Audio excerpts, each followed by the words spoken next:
Well, good evening, everyone. This is Dr. Ellithorpe here at Tustin Longevity Center, Southern California, and we are a group of allopathic and naturopathic physicians and healthcare providers who are attempting to do preventative as well as restorative health using as little as possible interventional medications, working with lifestyle, nutrients, intravenous therapies, chelation, high dose vitamin C, and so forth, lifestyle management, and helping you to take charge of your own life.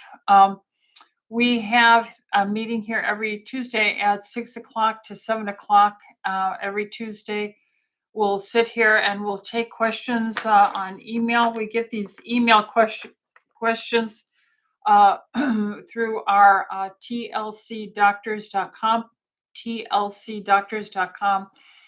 There you can join our newsletter and you'll be notified of every upcoming visit here on Ask the Doctor Anything. I'm going to try and answer all your general questions. I'm a general practitioner. I may not know all the answers, and I'll let you know that if I don't. We are trying to discuss these questions in a generalized form and not to be individual medical care management. If you're a patient here and you have a question or a concern, please contact your doctor at our phone. You can text your question to 714-544-1521. And you can also use your portal or email us. But in general, those of you who are family and friends, we're trying to do this to give you a general idea of how I would respond to a multiplicity of questions my own family and friends bring to me all the time. I've been practicing 43 years now. So that, along with my dad, having worked in Armor Food Research, I've been around the natural healthcare food environment, mom and pop vitamin shops, and food research since I was a child. So I'm 70 now. So I would say 66 years I've been aware of this whole movement, and I've watched it develop. There's wonderful and mostly good things about it, but there's some concerning things about the development of the alternative movement not being as, let's say, pure as we'd like it to be. So with that, we have some email questions here that I'll try and start. We have some email on YouTube, rather. We have the chat. And so if you're on YouTube, you can type in your question. I will try and defer to the live visitors and answer their questions first. I hope everyone had a nice Memorial Day, remembering those who gave all to protect us so that we could be living in a peaceable country and not have the concern of totalitarianism threatening us. And so I appreciate my Memorial Day weekend and memories. And I remember my father's stories of many of his friends in World War II that gave up their lives. And so it does impact me. But let's begin today. If this is of value to you, of course, we'd appreciate it if you would like and subscribe and share this with your friends. So please hit the like button if you want this to be a continuing asset. We're seeing questions pop up in the live YouTube. So I'm going to go to the first one from Carolyn. And she says, I have multiple chemical sensitivity. My husband's new car smell is getting me sick. What can I do until it airs out? In general, these are volatile organic acids, benzene type things that are coming off the plastics in the car. And a high dose vitamin C supplement will be helpful in ridding yourself of this. N-acetylcysteine, glutathione, Of course, airing it out and avoiding it is valuable. High dose vitamin C therapies, intravenous, all these things are helpful. But anything that will help you in your liver to do detoxing. So, glutathione, I would probably use N-acetylcysteine, 500 milligrams, twice a day. And then all the wonderful things about supporting healthy metabolism, drinking enough water, exercise, taking systemic enzymes, and eating in a very, very low carbohydrate diet is always going to benefit the microcirculation that's necessary for the liver, because high fructose and fructose in sugar is going to be a challenge to the liver that is being asked to detox the exposure to these uh, fumes of the benzene rings, volatile organic acids coming off of all the plastics. But that's the direction I would head. NAC, glutathione, vitamin C, and lots and lots of hydration, and of course, a very low carb diet. Hopefully, that's a helpful suggestion to you, Carolyn. Tara says, "Hi, Dr. Rita. What can you recommend for overreactive microglia? Is that anything, or is there anything to calm down that inflammatory response in the brain? Thank you." Yeah, very much so. Fasting is very, very valuable. The microglia are really immune cells of the brain. So things that can irritate it are quite variable, but we know that fasting is very calming. Intermittent fasting, trying to restrict your eating to a 6-hour window, noon to 6 p.m., 11 to 5 p.m., never eating late.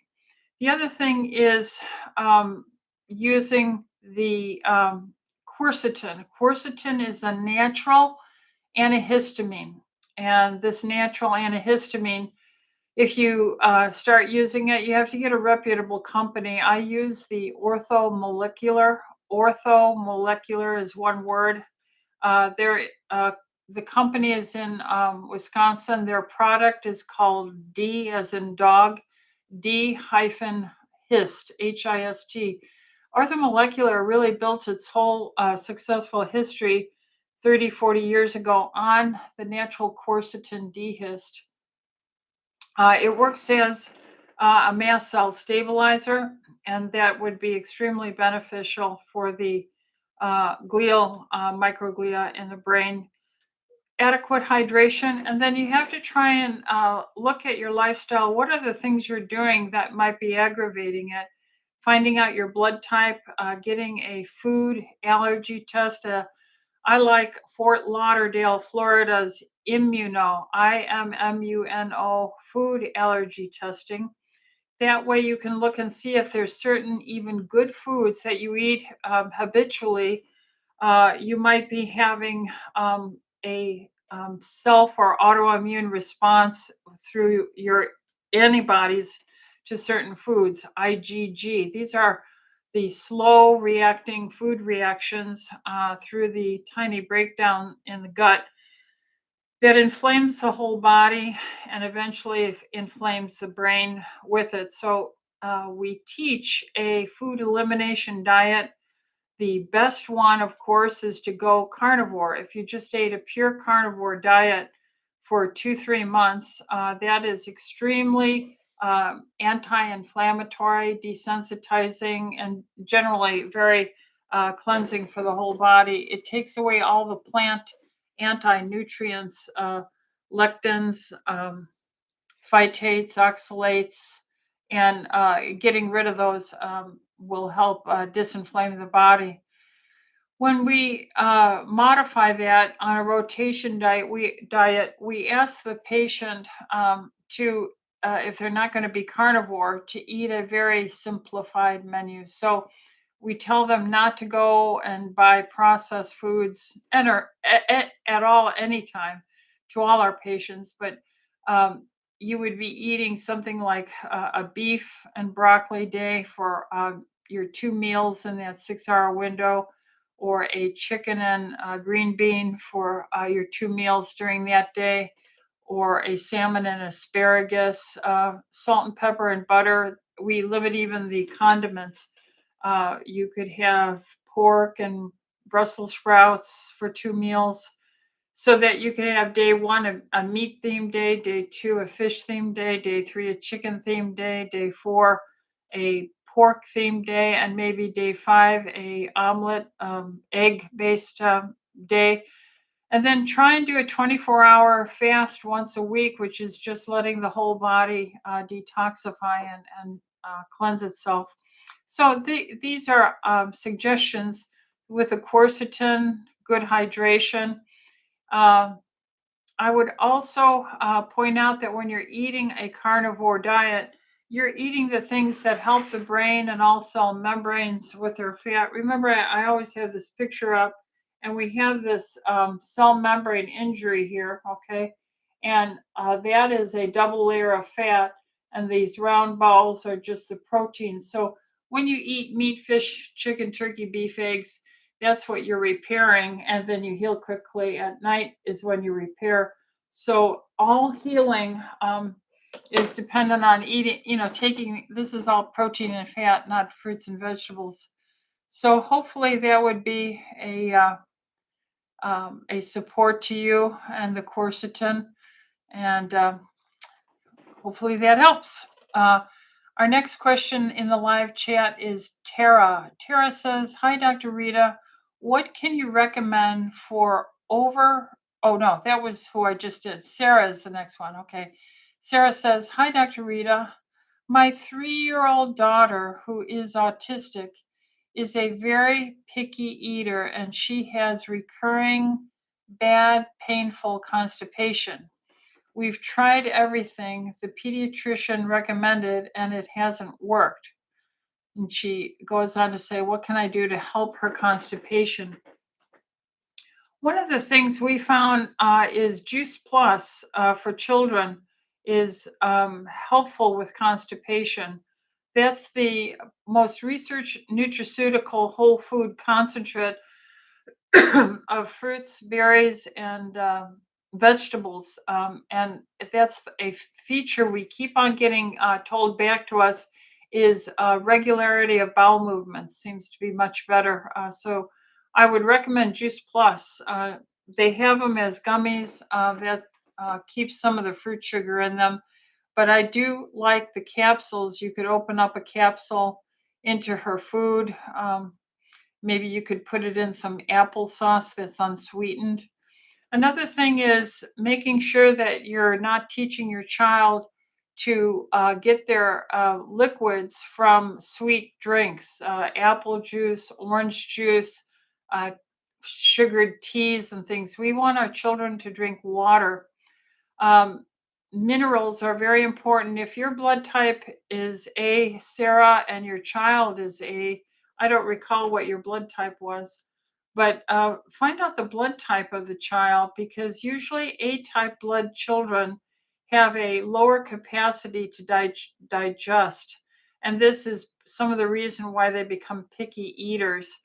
So find out our blood type, and if she is a blood type A, the orthomolecular company, again, using a digestive enzyme, mixing it in some unsweetened applesauce would be a benefit. So if your blood type is B, maybe your husband's is A, but just find out if her blood type is A, and uh, and that would be something helpful as well. So minerals, a multi-mineral would be another useful thing, because the contraction, peristalsis of the body in the gut, it depends on having enough minerals in it. So you would want to look at something like that. So trying to get the child to use the minerals, the Juice Plus, drinking enough water, not sugar drinks, all of these uh, kinds would things would be a helpful thing for her. And we'll go from there and let us know how she does. So another thing is, let's go to one of these email questions. Kimberly says, I was referred by Dr. Kelly Tucker, who's a cardiologist, and I'm just checking if you're taking new patients yet. Thank you. Hi, Kimberly. I like Dr. Tucker very much as a cardiologist. I personally am not taking new patients. It would be a rare thing if I had an opening because I've been practicing so long. I'm usually booked way, way out. But I have wonderful doctors here in our group, and we all meet every month and we do clinical rounds and discuss cases and new science and so forth. So we have Dr. Amber Majid, she's wonderful. We have Dr. Kaur, we have Dr. Merrick, we have Dr. Uh, uh, Gonzalez, and so we have several doctors here, Kimberly. So I would ask you to just get started, and you can ask the doctor you're seeing if you wish to bring your case up during one of our monthly grand rounds and or clinical meetings, and we can see if we can be a help to you that way. But as far as me personally taking new patients, I don't think they've opened it up for me yet in a while. It's been a long time. So that's kind of, but I thank you for asking. But I want to really endorse the other doctors here. We are a team and we do meet every month and we do our rounds and we share patient and questions and management as well. Let's see. The next question is Barbara says, I have a very itchy scalp for about 6 months, no flaking. I take fish oil and I eat a diet rich in good oils. I use a very pure shampoo and only shampoo about every 4 days. I do not color my hair nor use products. I have tried tea tree oil, rosemary oil, and a combination of other oils, but my scalp still seems to be inflamed. What do you suggest? There's so many different things to think about, Barbara. I would want to know how old you are. I would want to know if you have other autoimmune antibodies in your body. Do you have thyroid is the most common thyroid antibodies. I'd like to know your blood type. Um, I would like to know some certain parameters about your B vitamin status, your vitamin D status. I would like to know your blood sugar, insulin, triglyceride, hemoglobin A1C, because the microcirculation to the scalp, the tiny, tiny capillaries in the scalp, your protein level, blood urea nitrogen, total proteins, all these things and many others are very important to repair the skin on the scalp. So we're always growing and replacing. We're growing skin from the inside out, and then it flakes off when we shower, when we put clothes on, when we dry our bodies off. Skin is always exfoliating, and we're always in a growth pattern, and that's what we need to look at. If I was to make a suggestion about your scalp and shampoo, I would go and suggest getting Selsun, Selsun, Selsun shampoo. It is a 0.1%, or rather a 1% or a 2% selenium based shampoo. I get mine at the pharmacy, CVS or Walgreens or Rite Aid. They all have Selsun shampoos or just a basic selenium rich mineral. Why do I do that? Because that is antifungal.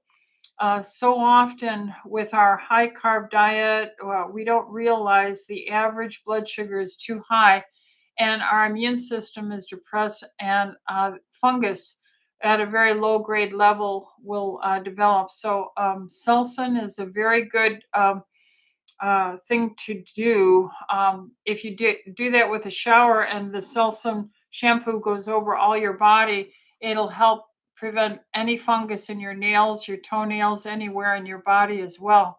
So I use Selsun whenever I shower, and that's the only soap that touches me. I would try as much as you can to only shower or shampoo even less often. I would say maybe at most once a week. I would use only cold or cool, lukewarm water so you're not in there a long time because warm water cracks the skin, dries it out, and creates little tiny cavities in vaginations that allow, of course, microscopic bacteria and stuff to invaginate deeper. So the less often you shower or shampoo, the cooler and the briefer time you are in the shower, and using Selsun shampoo and for all your body wash as well. That would be the first step because it does sound like you're trying to eat well. Then see a doctor who will look at your insulin, triglyceride, fasting blood sugar, hemoglobin A1C, get your blood type and get your blood count and chemistry, your thyroid antibodies, inflammation markers like highly sensitive C reactive protein, sedimentation rate, and look at inflammation in your body and see if that doesn't help. So that would be what I would suggest there. Okay, back to the live. We have American visualists. See, my friend called today. They said they're only putting people on a waiting list. Oh, I see. So you're talking about trying to get in as a new patient here. Uh, pray for us that we can find more doctors and make sure they're trained so that they'll do as much preventive, natural. Um, Always look and see, we'll get cancellations. Even I will get a cancellation from time to time. And then we call you up and try and see if we can work you in. But that's usually with only a 24-hour notice. So hopefully that will be some way to help. I'm sure there's many other good doctors out there. If you go to ACAM, ACAM, the American uh, College for the Advancement of Medicine, ACAM, and that is one of the very oldest alternative natural chelation therapy organizations that started in the 1970s, 1972 to be exact.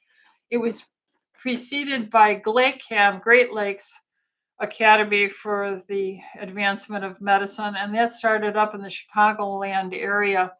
And it was over EDTA chelation therapy to improve microcirculation. So acam.org, and put your name or zip code in there and how many miles you're willing to travel. And usually ACAM doctors are open-minded enough to learn about chelation. They tend to be good, growing in their knowledge base on preventative care. And hopefully that would be a help to you, American visualists. The next live question is from Christine. And she says, hello, I'm a female with hypothyroidism, Hashimoto's. I've been on Synthroid for about 9 to 10 years. I have extreme chronic fatigue. Nothing helps. Can I start a different medicine or stay on my current meds? Usually when we see patients here, Christine, we will take them off of Synthroid because that's essentially just free T4, which is a precursor thyroid. You have to convert that yourself to the active molecule, free T3. So Synthroid is only T4. Therefore, we give whole glandular thyroid, and we use Armour thyroid. We use NP thyroid, WP thyroid. So these natural whole glandular thyroids do provide the free T3 with the T4, and there's some T1 and T2 in there. I find that our patients who are just on Synthroid are restricted, and some people struggle to make that conversion from T4 to T3 to do the metabolism for the energy demands of their body. So I would ask your doctor, your healthcare provider, to try another thyroid that is glandular, whole glandular thyroid, armor thyroid, NP thyroid. These are the two most common ones out there. And there's a conversion, or the doctor can call the pharmacist and say, what's the conversion? Like if you're on Synthroid, 50 micrograms one a day, that's about a half grain tablet of whole glandular thyroid. But that's the direction I would go. Find a good metabolic doctor that will help look at your sugar metabolism, because one of the number one things that is happening to us is we are having what we call metabolic syndrome or insulin resistance from a chronic exposure of processed foods over the many years, along with having a gastrointestinal system where all these plant anti-nutrients, lectins, are irritating and scratching the lining of your gut. Remember, we have to understand this is the basic picture of damage here to the cell, and then we have to get it repaired to this form right here. So when you swallow things that irritate your gut, it's scratching the one cell lining between you, the outside world, and your inside body, and that can create chronic inflammation and make you sick. And this is happening under the term called leaky gut. It's happening to all of us. It happens with age to every one of us. We can get gas, bloating, either irritable loose stools or constipated stools. So that would be a thing to start looking into. Yeah, so she said, Christine says she's on Synthroid 112. That would be more like a 1 grain tablet of the natural armor thyroid or NP thyroid. And you could just switch one day, take one, and then the next day try the other. Of course, you need to have your follow up within a couple months to make sure the new level of thyroid and check how you're feeling on it. But that's the direction I would start going in. Look for food allergies, try and eat no processed foods, maybe even go carnivore for a season so that you're not getting in all these food, plant anti-nutrients we call lectins that create leaky gut. That'll also bring your blood sugar into control if insulin resistance is a problem, which is extremely common. So you mix all these things together, processed foods, junk foods, the inflammation of leaky gut, the high average sugars, high insulin resistance, and then the autoimmune reaction of these little tears in your gut system over the years. Then it creates the autoimmune attack to your thyroid. You get Hashimoto's. Then your energy falls because you're still doing the same lifestyle and diet that created the problem. It's very subtle, it's multifactorial, and then eventually, as we age, it becomes more and more of a challenge and problem. Let's see. Dolores says, hi, Dr. Rita. My son is 51 years old and he is on lisinopril 10 milligrams and Atorvastatin 40 milligrams. What are your thoughts of both medicines? Well, I'm not his doctor. He apparently is being given lisinopril most likely for high blood pressure. It's an ACE receptor modulator, and so this helps lower the blood pressure. Lisinopril is often given also with heart failure or a post heart attack. So, but the most common reason is for high blood pressure. Atorvastatin is a cholesterol lowering drug. It blocks the formation of cholesterol. And we, unless you've had a heart attack, we try and have our patients change their lifestyles so that they become very low carb, no processed food, time restricted eating, exercise, well hydrated, getting in a life cycle where you're trying to have the same bedtime, get up time, early. Try and ground yourself either in the sand or the beach or the wet grass. And not eat late.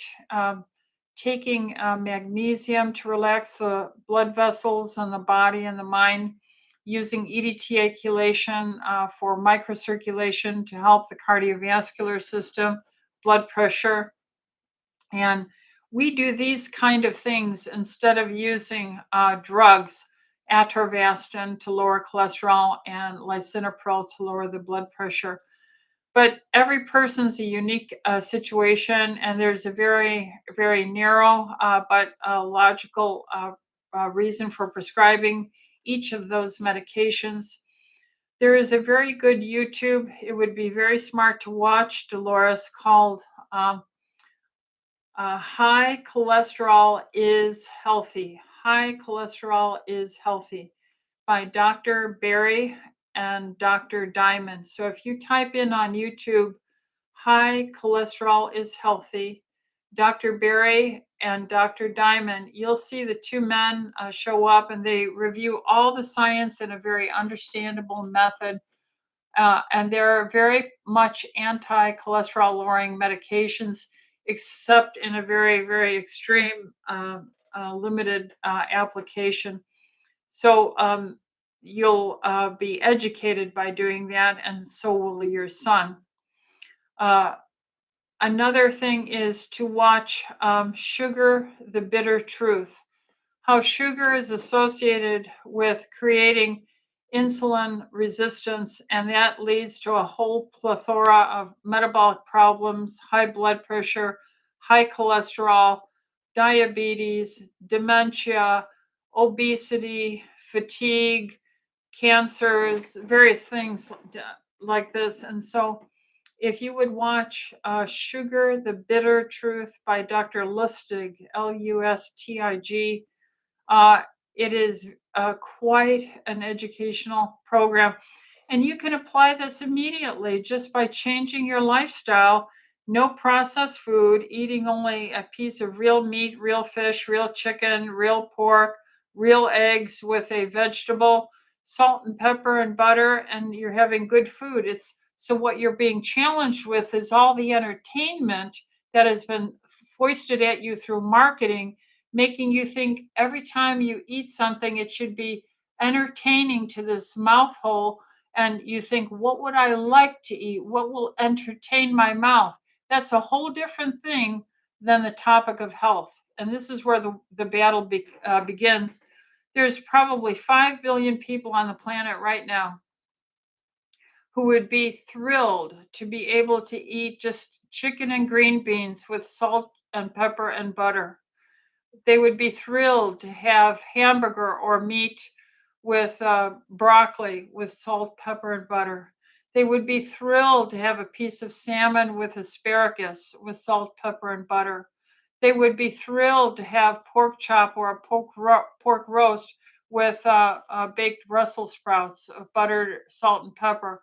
But you see, we have been changed through marketing. We are unsatiable with our idea of what this whole should have to equal what is called food, because you've been marketed to over and over and over and over again. So when I go to the store, I call it the pornography store when I go to buy food, because there's no food really there at the store. It is a pornography store for the mouth. So I keep in mind when I'm going there that I'm going to pick up certain items. I don't shop when I go to the grocery store. I am picking up selected items. I try and keep my eyes focused on where it should be and not pondering or thinking. Of course, they market to you all this junk food right at the front of the store, and as you are in the checkout aisle. But that is the way it is throughout this life. You have to choose life or choose death. It's set before you. Every decision we make with every bite we eat, exercise, and all these things as well. So hopefully, your son and you can look at that and find a good doctor that will help that monitor that with you. Dolores goes on to say, Did you and your family have a blessed Memorial Day? Yes, we did. I was finally able for the first time to afford a house here in California in 2015. And fortunately, we got it. And I now am finally financially able to just get window dressings on my front room and dining room window after how many years? Almost 9 years. So we were putting up the frame for the shades and stuff for our windows, and what a joy it was to finally have some privacy. I felt like I was a fish in my house, and you could look in through the windows all these years. But yes, so we did that. We had, what did I make? I made a roast. I just made a roast. There wasn't anything special, and no dessert. And we had nice walks. And yeah, so thank you, Dolores, for asking about that. But yay, I got finally some window shades up. Praise the Lord. Christine says, oh, she's thanking me about her thyroid and the her chronic fatigue and stuff. Yeah, thank you, Christine. Let's see. Garden Fairy says, my hubby is recovering from diverticulitis inflammation. When you ever see the word itis, day 7 of antibiotics, and feeling good today after 1.5 gram of vitamin C at a local place. Would a 15-gram vitamin C infusion be overkill? No, it wouldn't be. It'd be, see, the stress of any illness, when an animal gets sick or injured, it stops eating, and its body under the stress will convert its own metabolism to produce vitamin C in the hundreds of grams a day. And so we humans cannot do that. And we get the stress of life, we get the stress of an illness or an injury, and we need that vitamin C. And so much of disease today is misconstrued as disease when really it is a vitamin C chronic or borderline scurvy, which is a deficiency in vitamin C.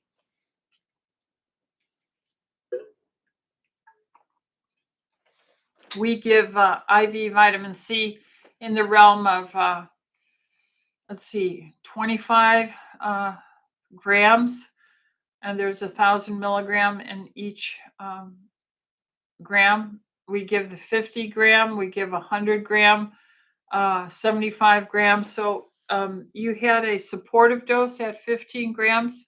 That's very valuable. So I would continue it. And the probiotics, because yes, he was on the antibiotic. So probiotics would be very important.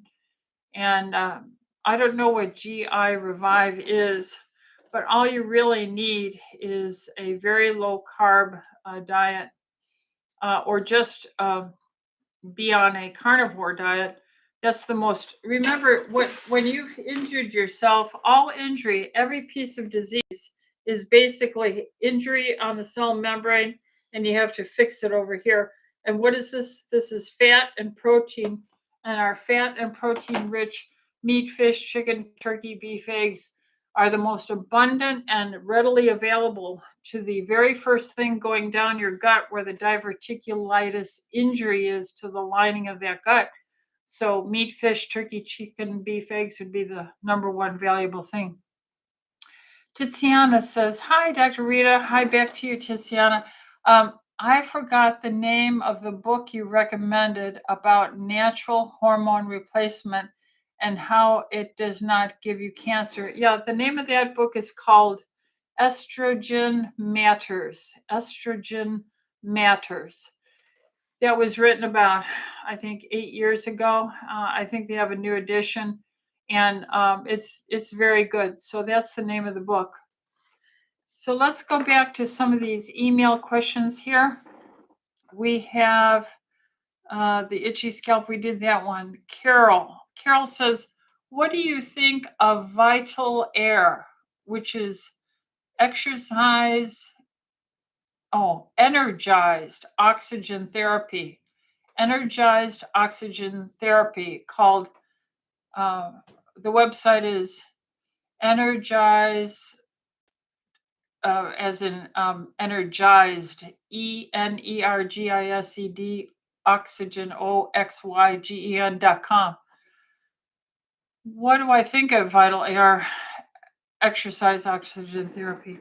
I think it's great. In other words, you could do any form of oxygen therapy. Just going outside and taking a walk is oxygen therapy. We're at about a percent saturation, 21% in the air at sea level. That's about 14 pounds per square inch atmospheric pressure. And when you're exercising, you're extracting the oxygen. It's being picked up by your red blood cells, and it's being delivered to the muscle parts wherever you're working out primarily, although it goes everywhere. So just taking a walk, a brisk walk, running, jump roping, all of this is oxygen therapy.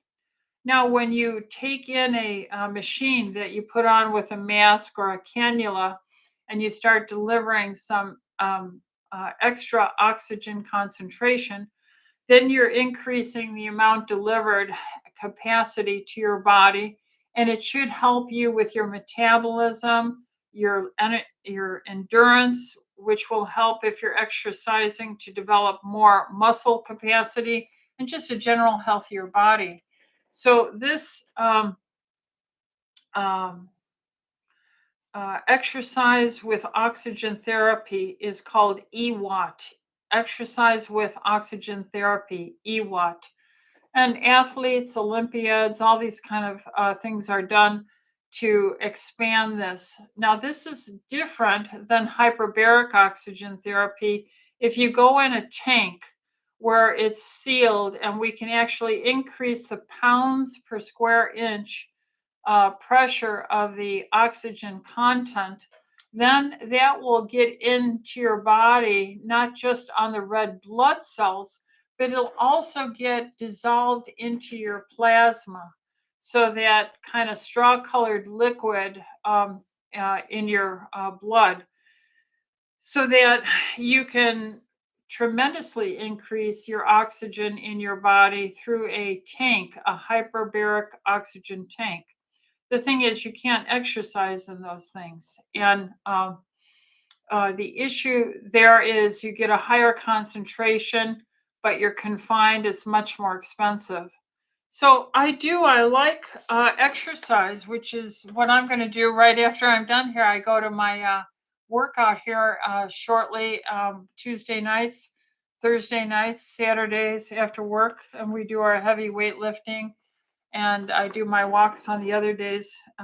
So yeah, I'm all in favor, Carol, of exercised oxygen therapy. And she asked another question. What is Eagle Forum OC? Sunday, June 2nd, 24 at 7 p.m. That is me. I'm going to be giving a talk to the Eagle Forum. Phyllis Schlafly was a wonderful woman who helped support freedom, constitutional issues, matters of the day. She has since passed, but her Eagle Forum has chapters all across the country. And this is a chapter here of Eagle Forum where women usually gather to talk about issues. They asked me to talk about issues regarding our children and gender. And so that's what I'll be talking about, and ways to approach it.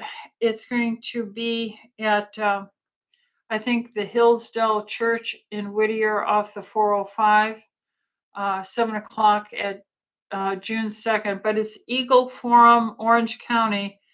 And I'll have to check the church that I'm doing this at on Sunday, June 2nd. Thank you for asking.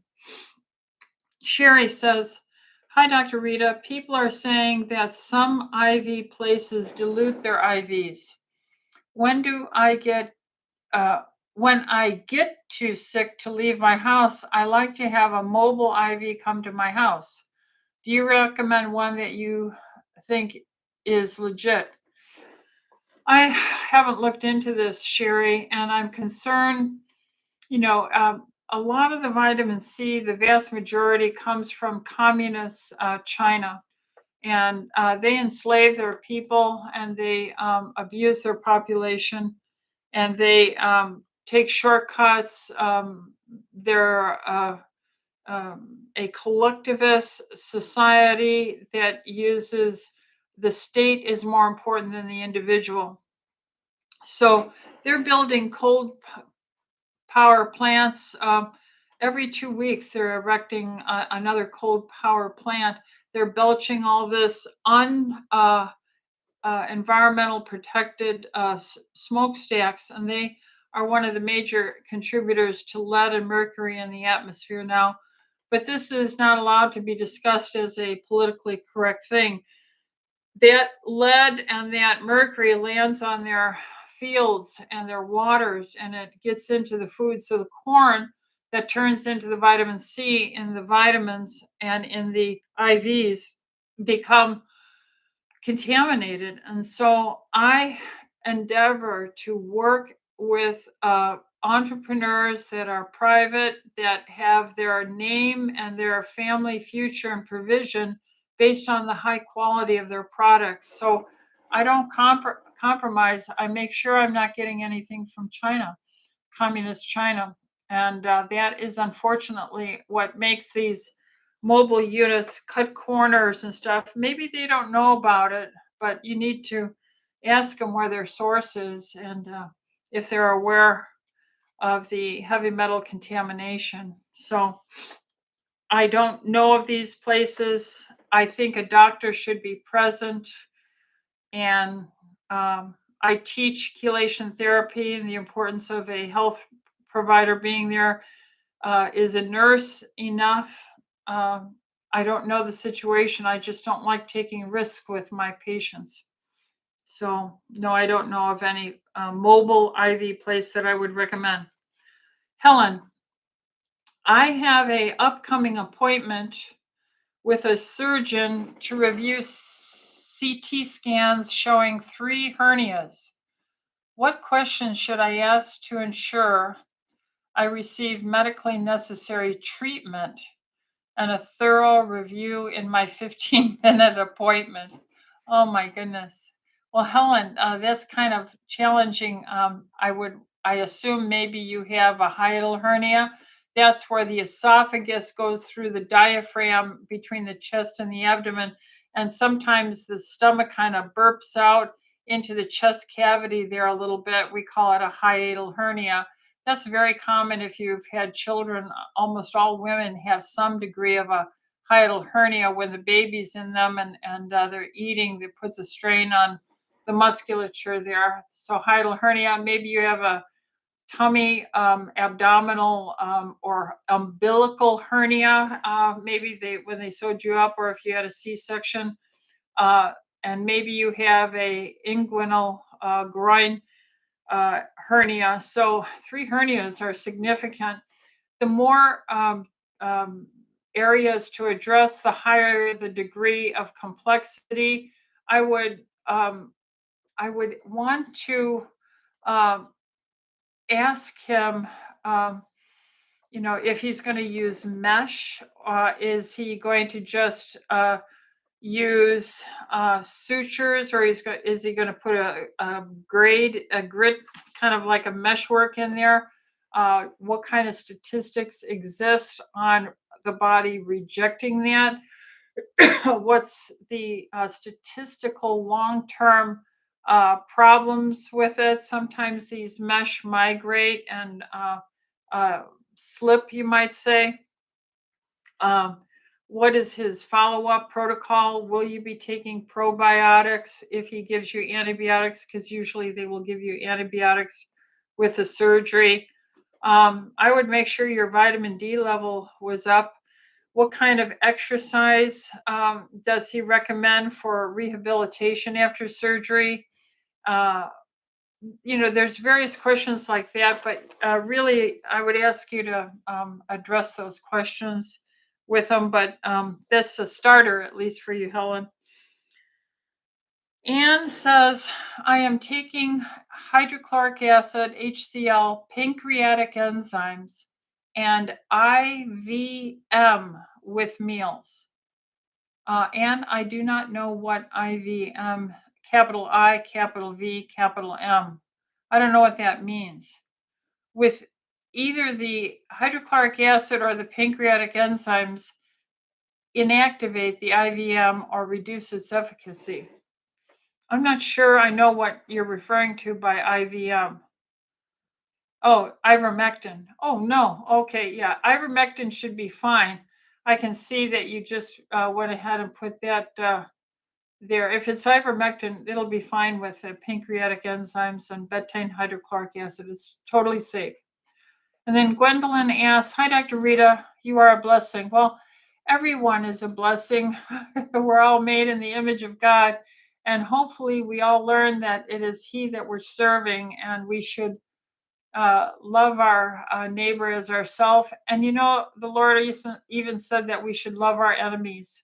And this is what distinguishes us from everything else, is the love we have one toward another. So whether you're a mother doing the greatest job on earth, taking care of your children, teaching them about their Lord, or whether you're an engineer or an astronaut or a teacher or a electrician, carpenter, an artist, a musician, no matter what you are, we are all so special, and it should be a blessing to everyone, but even to the people who we aren't. So thank you for saying a compliment to me. But Gwendolyn, I am the chief of sinners. Okay. So Gwendolyn says, a friend about age 60 was just diagnosed with dystonia and possibly Parkinson's. It is in the beginning stages. Have you worked with cases of this? Yes. And have you seen any cases of reversal of symptoms? Yes. Would love any tips on how you would go about treating such a case. Thank you. Well, of course, I would want to know the general state of health, the age, the blood type of the person, and lifestyle matters, so that dystonia is a situation in which, like, you could get that reaction from a drug like a compazine for nausea. Sometimes you get a dystonia, uh, torticollis of the neck, things like that, twisted tics, and so forth. The other thing is, you can get facial repetitious patterns. It's like a motor activity through damage to the brain, various types that are occurring in the brainstem and parts of the brain. So if the brain is made of protein and fat, just like every other cell in your human body, and that cell membrane is damaged from a lifestyle of processed foods, the brain has all these injured cells in it, and you have to get it to this healthy part. And you do that by eating fish, turkey, chicken, beef, eggs, and getting all the sugar, starch, carbohydrates, bread, pasta, bagels. Get a food allergy test. Drink half your weight in waters. Take enzymes. Get your vitamin D level up to at least 80 to 120 micrograms per deciliter, or international units per deciliter. Never eat late. Start exercising, both weight training and aerobic, and do EDTA chelation therapy, which will help the tiny microcirculation pull out heavy metal toxins, which are usually a antagonistic and maybe promoting feature that is usually never looked into, like what is their aluminum level with the mercury, with the lead, with the arsenic, with the uranium level. All these things cumulatively add up and create oxidative stress, and the brain will be injured. Those membranes will be injured, and then you'll start getting depolarization problems with electrical membrane potential, and that'll create these little twitches and problems. So we would do chelation, low carb or a carnivore diet, food allergies. We'd get a stool sample to look for digestive inflammatory problems with maldigestion, leaky gut. We would do the low sugar, rich carnivore diet. We would look at a good chemistry. We'd give them hormones. If we can give them hormones, that accelerates the healing. We would get them in an exercise program and systemic enzymes to clean out debris, inflammation, vitamin D levels, a good multi-mineral, and a good methylated B complex. Juice Plus as an antioxidant shield. That would be the beginning basis that we would go through for that issue. Let's see. Carolyn says, unbeknownst to me, I had mesh after I had a cyst removed from my tailbone. I developed rheumatoid arthritis. Can there be a connection? Yes, there certainly can be. Autoimmune attack, whenever you have a foreign body put into your body, like a breast implant, a mesh, even the hip replacements, knee replacements, penile implants, any implant into the body, valves, even in the heart, stents put into the coronary vessels. All of these elicit a autoimmune response. Now, how much of an autoimmune response is the question? Some people get very aggravated and they'll develop other autoimmune phenomena as the body is trying to identify and eradicate, expunge, or get rid of this foreign body. Sometimes you need these foreign bodies, like a valve for your heart or a hip replacement. So what we try and do is we live as low of a triggering autoimmune lifestyle, and that would be a carnivore diet type lifestyle. That would be adequate hydration. That would be eating in a time restricted zone so that the gut can heal and the gates of injury would be greatly reduced and healed up in a more timely fashion, giving more time for healing each day for when you eat. Exercise stimulates healing. Good night's sleep helps. Hormones helps. Systemic enzymes disinflame. You know, there's a whole body and methodology of the healing process. Just like we know the inflammatory process, they should teach the healing process, but they don't do that in medical school. So, Carolyn, the answer is yes, it could develop RA. I'm not saying it did. I'm just saying I can think of a real life scenario, and I've had innumerable cases over my 43 years where women have, usually it's women who get rid of their breast implants and their health improves dramatically shortly thereafter, after their breast implants were removed. And your body had been all these decades trying to fight this implant, and it made the woman inflamed, maybe weight problems, thyroid, autoimmune, other issues. And as soon as they removed the breasts, it's called an implant syndrome. Anyway, I think I've answered all the questions and we are on time. Praise the Lord. I will be blessed if you would like and subscribe and share with your family and friends. If this is a blessing to you and to your family and friends, please share and let others know about this, and pray for us. Pray that we continue to grow with our clinicians here, our meetings monthly as we talk as doctors and share, and we'll go from there. And I'll see you next week, Tuesday, 6 o'clock to 7. So God bless you all. Thank you.